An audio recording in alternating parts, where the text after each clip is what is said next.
Hello मंडळी, रुचकर रसोई vlogs मध्ये तुमचं स्वागत आहे। आज मी तुम्हाला उपम्याची रेसिपी दाखवतेय। त्याच्यासाठी लागणारं साहित्य आपण पाहूया। हे टोमॅटो मी 3 चिरून घेतलेले आहेत। ह्या मिरच्या 5-6 घेतलेल्या आहेत।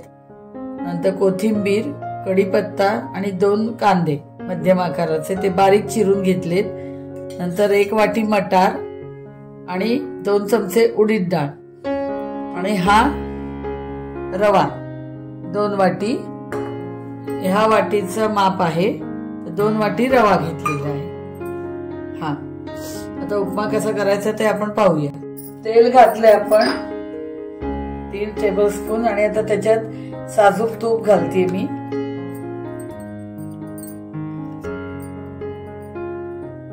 दोन चमचे घातलंय साजूक तूप। आता ह्याच्यात आपल्याला रवा भाजून घ्यायचा आहे।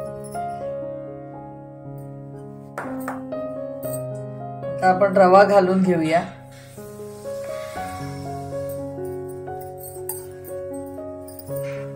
आणि मीडियम पेक्षा कमी गॅस ठेवायचा आणि भाजायचा आहे।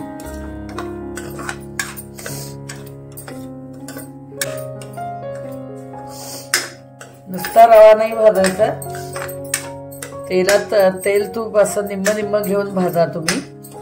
नुसतं तुपात भाजला तरी चालतो आणि तेलात भाजला तरी चालतो, पण तेल आणि तूप जर निम्म निम्म घेतलं तर वास चांगला येतो।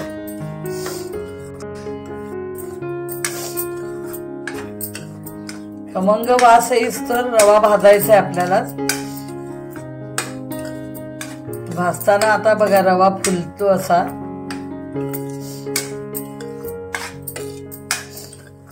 घरभर वास सुटलाय रवा भाजताना, भाजल्याचा वास यायला लागला चांगल्यापैकी की मग गॅस बंद करायचा आहे। आता आपला रवा भाजून झालाय, आपण आता ते प्लेट मध्ये काढून घेऊया। आपण आता हा प्लेट मध्ये रवा काढून घेतलेला आहे भाजलेला। आता तेल आपण 4 टेबलस्पून तेल घेतले त्याच कढईमध्ये। आता आपल्याला फोडणी करायची आहे। मोहरी घालून घेऊया। 1.5 चमचा मोहरी घातली। मिरच्या घालायच्या, कढीपत्ता, कांदा,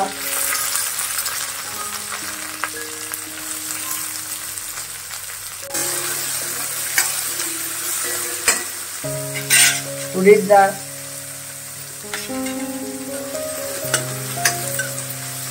कांदा चांगला परतपर्यंत मऊ झाल्यावर मग टोमॅटो घालायचे आपल्याला।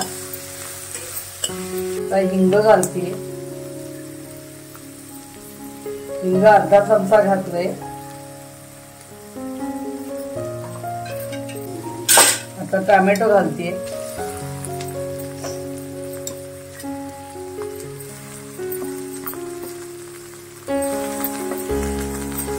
आणि मटार।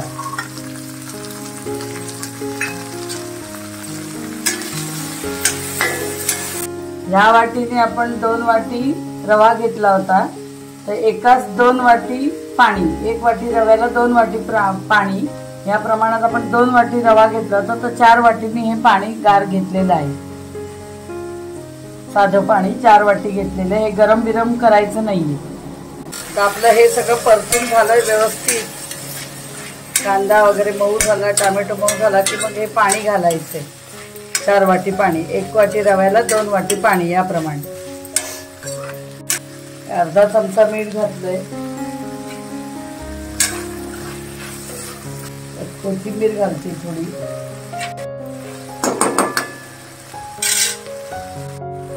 बघा आपला टोमॅटो कांदा सगळं काही मऊ झालेलं आहे। वाटाणे पण बऱ्यापैकी शिजलेत। या स्टेजला आता आपल्याला पाणी घालायचंय। 4 वाट्या पाणी घालते। गार पाणी आहे, साधं पाणी।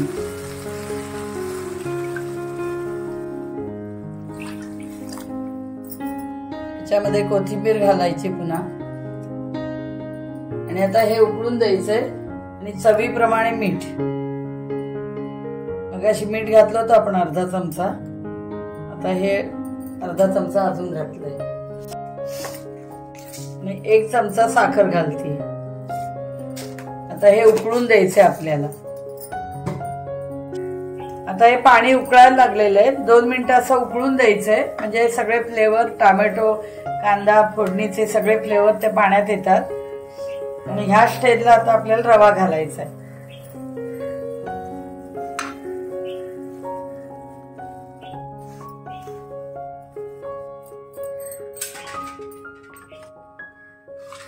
एकीकडे रवा घालायचा, एकीकडे चमचा हलवून घ्यायचा आहे.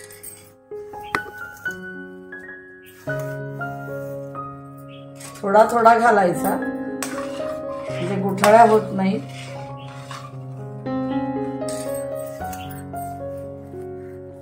असा पसरून घालायचा रवा.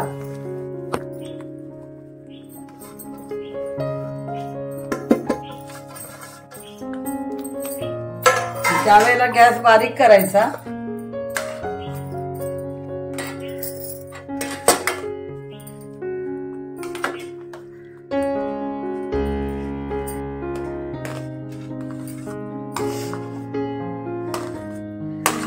अशा पद्धतीने रवा घालून सारखा चमचा हलवायचा आहे. आणि आता एक वाफ मी काढणार आहे याची, झाकण ठेवून. तेव्हा गॅस बारीक करायचा. आणि आपण जेव्हा रवा घालत असतो तेव्हा पण गॅस बारीक करायचा, कारण लगेच घट्ट व्हायला सुरुवात होते रवा जसं आपण टाकतो, म्हणजे गुठळ्या बनत नाही. आता बघा एकही गुठळी बनलेली नाही, म्हणून गॅस बारीक करायचा की आपल्याला वेळ मिळतो चमचा हलवायला. गॅस मोठा ठेवला तर भराभर पाणी रवा शोषून घेतो आणि मग गुठळ्या बनवू शकतात. बारीक गॅस करूनच करायचा. आता आपण आता ह्याच्यावर ताटली ठेवून एक वाफ द्यायची. गॅस एकदम बारीक करायचा. आपण ताटली काढूया.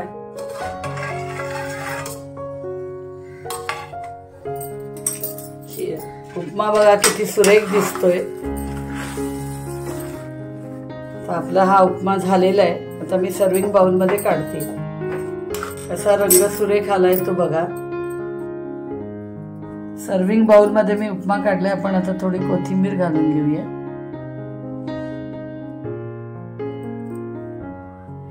तर अशा प्रकारे मी तुम्हाला उपमा करून दाखवलाय. तर टिफिन मध्ये घेऊ शकता, ब्रेकफास्टच्या वेळेलाही तुम्ही हा बनवून खाऊ शकता.